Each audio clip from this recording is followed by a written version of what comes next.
Ba'ako halal bihalal dibuat ulang setelah bulan puasa. Setelah puasa kan gayo, bukan halal bihalal kan di hari gayo. Rata-rata di gayo, kalaupun ada tuh talambe biasanya. Ba'ako orang membuat acara halal bihalal setelah bulan puasa, karena bulan puasa kita sudah memperbaiki hubungan kita dengan Allah. Di bulan gayo kita akan memperbaiki hubungan kita dengan sesama manusia. Di bulan puasa kita meningkatkan ibadah kita kepada Allah. Di bulan puasa kita berpuasa, malam harinya kita sembahyang tarawih, malam harinya kita bersahur, malam harinya kita sholat tahajud, malam harinya kita berzikir kepada Allah, siang harinya kita sholat duha, siang harinya kita baca Al-Quran. Elok hubungan kita dengan Allah, meningkat ibadah kita kepada Allah, anca ibadah kita kepada Allah. Yang biasanya sembahyang tarawih alhamdulillah bulan puasa tepat waktu. Yang biasanya di bulan selain bulan puasa tidak sembahyang, di bulan puasa alhamdulillah sembahyang. Yang biasanya bulan puasa di luar bulan puasa tidak pernah mengaji, alhamdulillah di bulan puasa mengaji walaupun mengaji Iqra. Yang biasanya di luar bulan puasa jarang bersedekah, di bulan puasa banyak sedekahnya. Banyak yang bagi-bagi pakuan, banyak yang bagi-bagi rezeki, banyak yang bagi-bagi makanan. Artinya bulan puasa secara hubungan kita dengan Allah sudah mempunyai hubungan yang baik dengan Allah Subhanahu wa Ta'ala.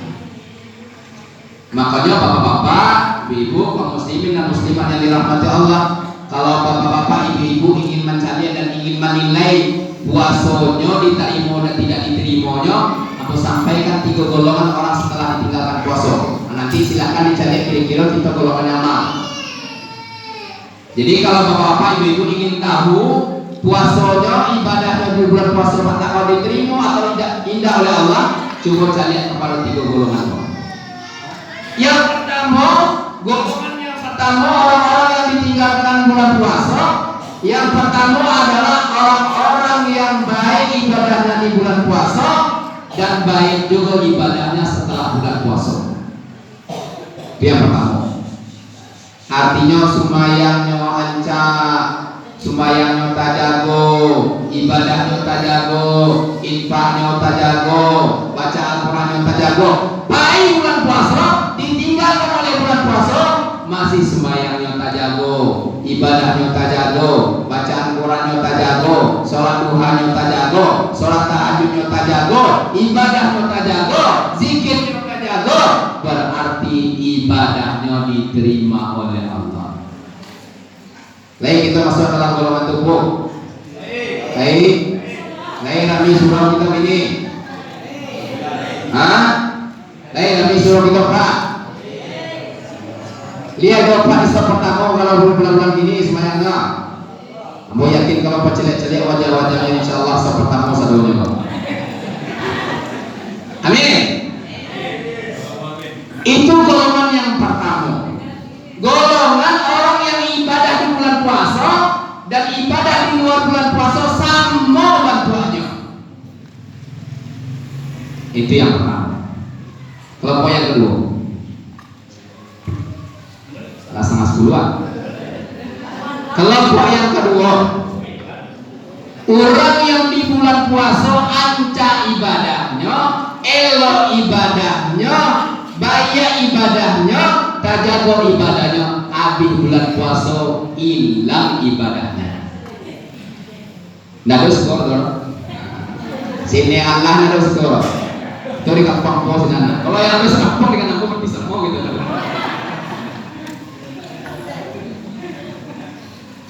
Lihat ada semua. Gak ada kan? Yang nama dua kali ya benar dong. Ikut nggak ada ya kan? Bagi jualan bawa tak ubah kok. Anca ibadahnya bulan puasa, batamunya bulan puasa, tasabarnya bulan puasa, meningkat ibadahnya. Rajinnya sembahyang, rajin sembahyang tarawih, nggak pernah absennya sembahyang berjamaah atau tarawih sugarnya. Bangun azannya lagi bonan azannya.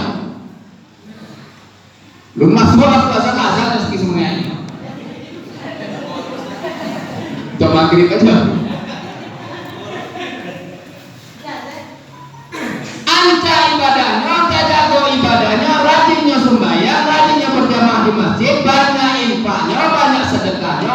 Baik bulan puasa, lah hilang bulan puasa, hilang kesatuan lahe. Tinggal satu hilang di bawah angin puasa satu. Sembahyang tinggal, puasa tinggal, sedekah tinggal, infak tinggal, istighfar pun tinggal, tak boleh. Hilang satunya. Itu adanya biasanya di kampung-kampungan. Nggak disikor. Kalau disikor, kalau pepat aku setelah darinya. Itu yang kedua. Berarti gagal bulan puasanya. Makanya diingatkan oleh Rasulullah SAW dalam hadisnya, "Kam min sha'imin laisa lahu min siyamihi illa ju'in wa atas."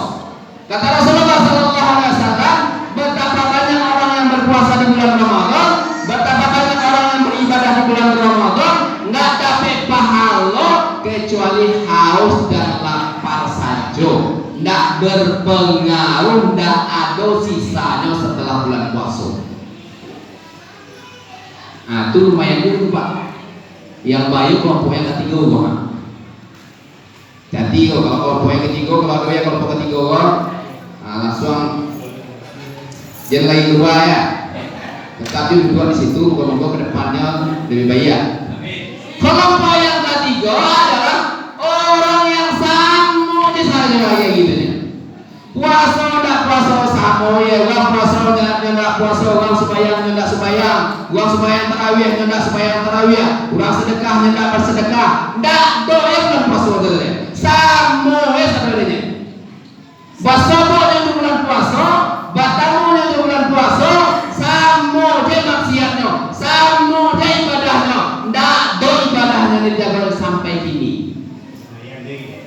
Kalau di kampungmu bukan Senayan, kalau di Senayan itu pasar mereka minum.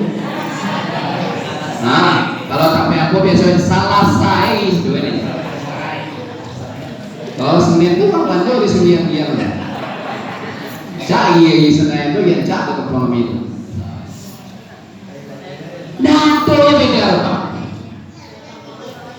Uang puasanya adalah puasa, uang sembahyang tarawihnya ndak kayak sembahyang tarawih, uang sembahyang kesubuhnya ndak kasubuh, sama jadi satunya. Bala uang model. Kasawe. Jadi harus skor. Yang kalau bersiko mau dapat ini loh tuh kan. Yang ndak tahu dan ndak bersiko itu mau berani. Yang kalau ada mah kayak ini berarti. Iko bahaya Pak. Bahaya. Kalau ada di dalam diri kita penyakit yang ketiga kok, capek-capek lah istighfar. Allah datangkan bulan puasa supaya Allah memberikan kesempatan kepada kita untuk mengampuni dosa-dosa kita. Allah datangkan kepada kita bulan puasa yang penuh dengan keistimewaan, penuh dengan keagungan supaya kita memuliakan bulan puasa itu. Jangan kita Nabi Muhammad saja yang tak punya dosa, yang hidupnya langsung dibimbing oleh Allah, tutur katanya dibimbing oleh Allah, perbuatannya langsung dibimbing oleh Allah, memuliakan bulan puasa dan basuh mangit beribadah di bulan puasa. Kita ini siapa? Kato tidak kita tidak dibimbing oleh Allah, perbuatan kita tidak dibimbing oleh Allah. Sering yang mengendalikan setan, iblis, ya kan? Kato kadang kita kadang menyinggung perasaan orang, perbuatan kita kadang menyinggung sakit hati orang. Datang bulan puasa, tak puasa aja. Nggak usah lama-lama kan? Karena nak bersikoro jangan sampai panjang-panjangan, tidak ada. Nah, Bapak Ibu yang dirahmati Allah Subhanahu wa taala, maka dari tiga golongan tadi bisa kita ukur di mana posisi kita sabananya. Golongan pertama kah? Golongan kedua kah? Golongan ketiga kah? Golongan pertama la'allakum tuflihun, nyolah yang paling beruntung. Golongan kedua, la'allakum humul khasirun, orang-orang yang merugi. Golongan yang ketiga, golongan yang dilaknat oleh Allah Subhanahu wa taala. Na'udzubillah tsumma na'udzu. Selama 1 bulan kita dididik oleh Allah Subhanahu wa taala, dibimbing oleh Allah Subhanahu wa taala, kita biasakan diri kita beribadah kepada Allah, kita sibukkan diri kita beribadah kepada Allah. 1 bulan lamanya di bulan puasa, alhamdulillah punya hubungan yang baik antara kita dengan Allah Subhanahu wa taala. Betul Bu? Pak? Lancar hubungan kita dengan Allah. Tapi apakah cukup kita sampai ancak hubungan dengan Allah saja mencapai surga? Seorang sahabat mengadu kepada Rasulullah sallallahu alaihi wasallam, "Ya Rasulullah, aku punya tetangga, puasanya bagus, salatnya bagus, sedekahnya banyak, ibadahnya banyak, tapi tetangganya enggak nyaman dengan keberadaannya ya Rasulullah. Di manakah dia berada ya Rasulullah?" Apa kata Rasulullah SAW? Finnar, yang berada di neraka yang Allah Subhanahu wa taala. Makanya halal bihalal itu dibuat setelah bulan Ramadan. Supaya apa? Supaya hubungan dengan Allah elok, hubungan dengan manusia baik. Insya Allah dengan 2 hubungan itu kita bisa mencapai surganya Allah. Ya ingin masuk surga Pak? Oh, ya ingin masuk surga? Ini tapi coba. Hah? Terserahlah ragu-ragu berarti. Oh yakin? Ya Ustaz, bila ini Ustaz. Kalau terserah apa, entah apa, bila aja lah Pak, kalau ragu berarti. Anda yakin dan sangat yakin sadona kita kok pingin masuk surga. Maka doa yang paling acok kita minta kepada Allah, Rabbana atina fid dunya hasanah wa fil akhirati hasanah wa qina adzabannar. Ada ustaz nama ini hasanah. Berdoa ustaz, Rabbana atina fid dunya hasanah wa fil akhirati hasanah wa qina adzabannar. Datang ada ustaz ini. Pak Toba, namu inyo tarwih sabui, nama mo nama sabui dah. Nya nak tahu hasanah nya kebaikan. Keceknya namu ibu-ibu tu hasanah tu ini. Pak Toba nama hasanah tarwih sabui Pak. Nama mo nama sabui dah kan. Hati tu kalau namu rumahnya hasanah, hati. Ikut jadi masalah lo kebaduhan jadi masalah jadi. Satu kita ingin masuk surga. Ndak ada di antara kita yang ingin masuk neraka, ndak ada. Sadonya kita ingin masuk surga. Pertanyaannya, perbuatan kita sudahkah menuju surga? Amal kita sudahkah amalan orang surga? Perbuatan kita sudahkah perbuatan orang surga? Atau jangan-jangan doa kita ini tidak sesuai dengan perbuatan kita. Doa kita masuk surga, karajo kita masuk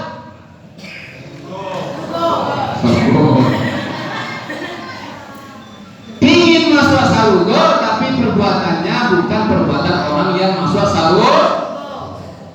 Harus sesuai Bapak Ibu, apa yang kita cita-citakan dengan apa yang kita perbuat. Kalau tidak sesuai dengan apa yang kita cita-citakan dengan perbuatan kita, itulah yang dinamakan orang munafik. Ingin masuk surga artinya bukan ahli surga.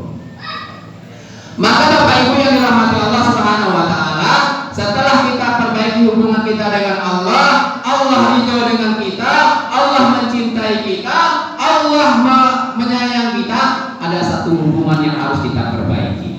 Hubungan kita dengan sesama manusia. Itulah yang dinamakan halal bihalal. Halal bihalal kok Pak Bu, ikut ada di Arab Pak. Walaupun seakan-akan pakai bahasa Arab kan halal bihalal. Orang Arab sendiri nak ngerti loh halal bihalal sepertinya. Ya, ini kan tradisi di daerah kita, di negara kita halal bihalal. Mungkin kalau bisa kita terjemahkan adalah saling maaf memaafkan. Ya punya dosa kita dengan sana kita. Bapak-bapak, ibu-ibu sadonya yang memaafkan apa? Beko kalau tak dimaafkan ambo rasa sakit apa nanti masuk surga. Lalu tak belum masuk surga lah. Nanti lah, entah lagi lo lah aku kan. Bapak Ibu dirahmati Allah Subhanahu Wa Taala, aku ceritakan kisah supaya kita bersemangat menjadi orang yang pemaaf. Suatu hari Rasulullah dengan duduk-duduk dengan para sahabat. Apa kata Rasulullah para sahabat? Wahai sahabatku, sebentar lagi akan datang calon penghuni surga.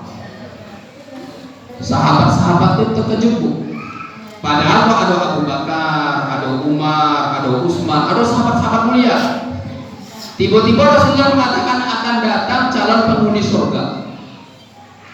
Tibalah orang biasa, penampilannya biasa, pakaiannya biasa, orangnya biasa. Tibanya kemudian nyotaan trompanya di samping masjid, duduknya bersama sahabat.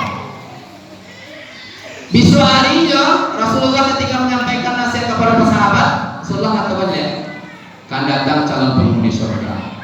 Sahabat heran, siapa yang dimaksud kok? Tiba-tiba orang yang sama, yang sangatan yang sampaikan oleh Rasulullah. Sampai hari ketiga Rasulullah SAW mengatakan kata yang sama dan yang datang orang yang sama. Sampai sahabat-sahabat mulia tadi ingin tahu apa yang dilakukan oleh sahabat. Sampai Rasulullah yang mengatakan akan datang calon penghuni surga. Kalau Rasul yang mengatakan Bapak Ibu biasanya itu pasti.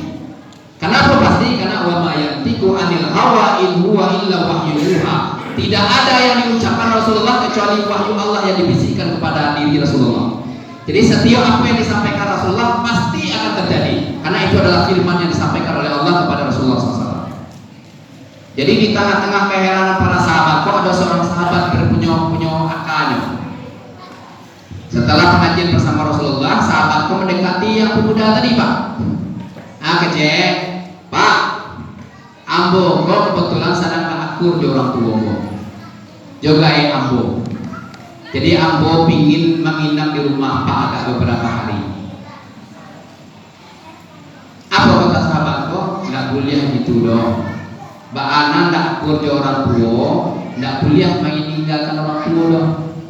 Kecil sahabat kok nggak bakal. Untuk beberapa hari dia bertanamkan diri ambo dulu. Nanti ambo pulang untuk meminta maaf di orang tua. Oh boleh kalau gitu. Nginapnya lo di rumah pemuda yang tadi itu. Malam hari Pak tak lalu gitu. Jagonya bicaranya apa yang dikerjakan pemuda. Jangan-jangan semalam suntuknya supaya tahajud dia. Jadi ngador. Lalunya ini. Jagonya pas azan subuh supaya subuh mereka ke masjid supaya sampai biasa saja. Malam kedua dicari. Jangan-jangan baca Al-Quran kalau semalam subuh ditipnya Pak. Nggak aja nampak.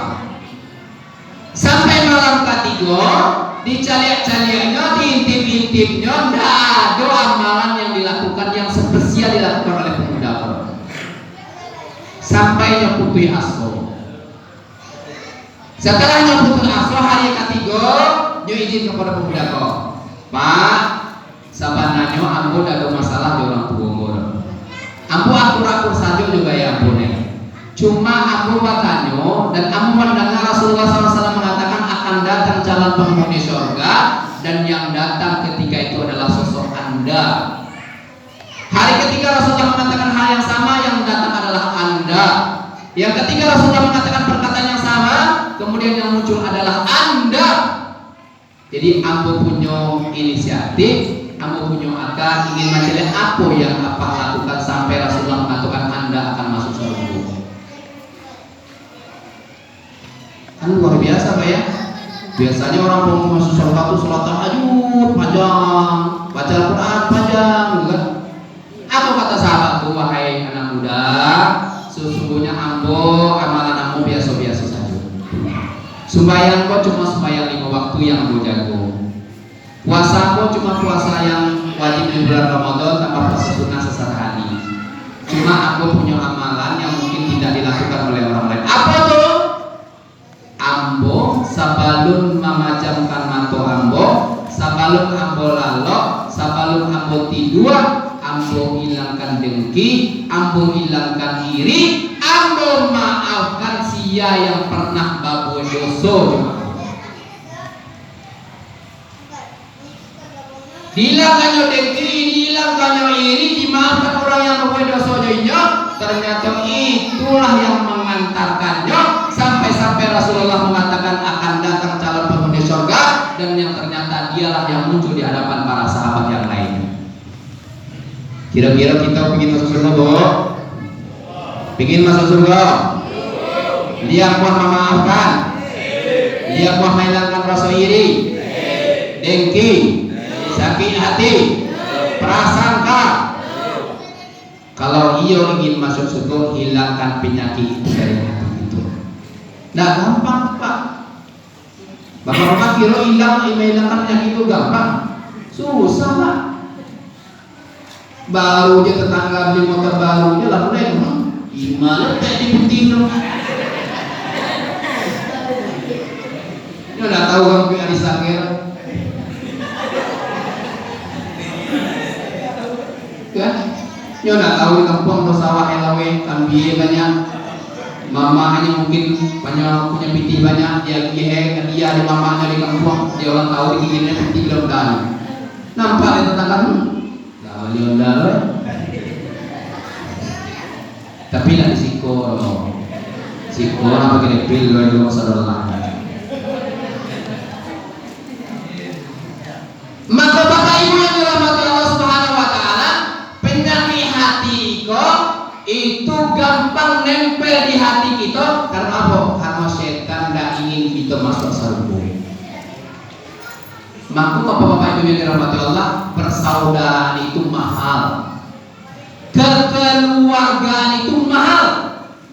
Sampai-sampai Allah mengatakan lau anfaqta ma fil ardi jami'a ma allafta baina qulubihim. Kalau kau infakkan seluruh harta kau selangit dan sebumi, nggak mampu kau membuat orang bersaudara. Walakin Allah allafa baina qulubihim. Akan tetapi Allah yang melembutkan dan membuat kita bersaudara. Makanya bapak-bapak, kalau kita lancar hubungan kita, kalau silaturahmi kita Allah terjalin, syukuri kepada Allah, jaga itu.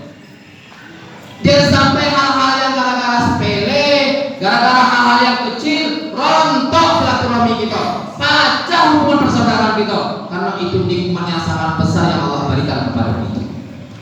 Nah, kau aku panikau kepada sana-sana sadonyo, tahulah sebagai sekretaris HKDP atau sebagai ketua permisa, umumnya tahulah. Mari kita saling jago persaudaraan kita. Penyakit hati itu hilangkanlah. Kalau ada penyakit hati itu Pak Bu, insya Allah orang yang punya penyakit iri, penyakit dengki, prasangka, insya Allah lalunya paling lama paling lama lalunya. Jangan lalu tahu Allah nyelom lalu betul. Maka indah satunya demikian. Uang naik pakai nyoy dipikirnya dulu. Anak uang nak lulus sekolah dipikirnya dulu. Uang nak beli TV dipikirnya dulu. Bila berlalu? Hah? Banyak sih kok.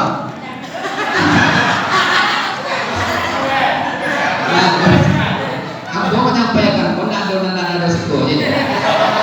Dia jadi pelajaran bagi kita. Kalau yang ada siko tak pernah sampaikan. Asal dua nggak mau. Iya Pak. Makanya kata Rasulullah sallallahu alaihi wasallam, la yadkhulul jannata man kana fi qalbihi mithqala dzarratin minal hasad. Tidak akan pernah masuk surga orang yang di dalam hatinya ada sifat dengki dan iri walaupun sebesar biji zarah. Walaupun ketek enggak akan masuk surganya kalau penyakit itu tidak dihilangkan dari dirinya. Maka melalui kegiatan halal bihalal, mari kita lapangkan dadu kita minta pintu maaf, kita buka pintu maaf untuk dosa-dosa kita jadikan hidup kita setelah nol seperti kita belanja di Pertamina. Kalau kita isi bensin di Pertamina, apa cara pendapat? Kita mulai dari nol ya Pak ya, betul nggak? Nah, kalau kita isi minyak di Pertamina, Pak, kita mulai dari nol ya. Kadang-kadang uang banyak mulai dari nol berarti petang ada 1, 2, 3 dompet di rumahnya tuh ya. Nah ibaratnya gitu Pak, setelah kita halal bihalal kita buka dado kita lapangkan dado kita minta maaf kepada dosa kita buka pintu maaf dosa kita. Moga-moga baik hubungan kita dengan Allah di bulan Ramadan, baik hubungan kita dengan sesama manusia setelah bulan Ramadan. Moga-moga kita bisa bahagia di dunia dan di akhirat. Insyaallah. Tanggal 10 terakhir, kisah terakhir. Ambo kisah-kisah kok untuk para lama cerita, tapi insya Allah kisah-kisah yang saya sampaikan sesuai dengan apa yang disampaikan Rasulullah. Suatu hari Rasulullah SAW menyampaikan kepada para sahabat, wahai sahabatku, aku melihat ada dua orang yang sedang bersimpuh di hadapan Allah. Jadi apa yang lalu terjadi itu sudah diketahui oleh Rasulullah berkat wahyu dari Allah. Wahai sahabatku, aku melihat ada dua orang bersimpuh di hadapan Allah. Salah seorang berkata kepada Allah, ya Allah, hari ini ambil amal perbuatan orang ini, berikan kepadaku. Jadi dua Pak. Seorang yang seorang itu mengadu kepada Allah, ya Allah, ambil amal orang kau, agiahkan kepada Allah. Allah, kalau begitu ya Allah, ambil dosa sampaikan kepadanya, agiahkan kepadanya. Ketika Rasulullah menceritakan kisah itu, menangis Rasulullah. Apa kata Rasulullah? Memang seperti itu keadaan kita di hadapan Allah, saling tuntut, saling ingin menyelamatkan diri masing-masing. Tidak ada yang sayang, tidak ada yang kasih lagi Pak. Semuanya ingin menyelamatkan dirinya. Kadang-kadang Pak Bro, anak untuk orang tuanya. Ketika anaknya bertanya, kenapa kau tidak sholat? Apa katanya? Wahai Allah, aku nggak sholat, nggak pernah diajarkan oleh ibu bapak. Nanti seperti itu kondisi kita Bapak Ibu di Ramadan. Ketika Rasulullah menceritakan kisahnya kepada sahabat, Rasulullah menetes air matanya. Seperti itulah kondisi kita nantinya di hadapan Allah. Apa kata Rasulullah kepada orang yang nuntut tadi? Wahai fulan, silahkan kau tegakkan kepala kau. Ditegakkan kepalanya, dilihat di surga. Istana yang sangat megah, istana yang luar biasa indahnya.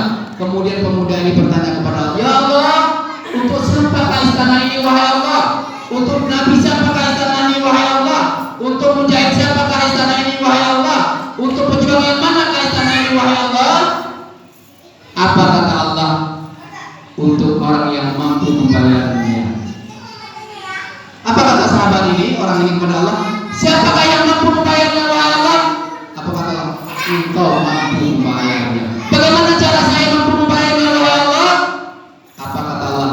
Dengan cara memaafkan saudara. Pada saat itu juga Bapak Ibu yang dirahmati Allah, dia maafkan kesalahan saudaranya.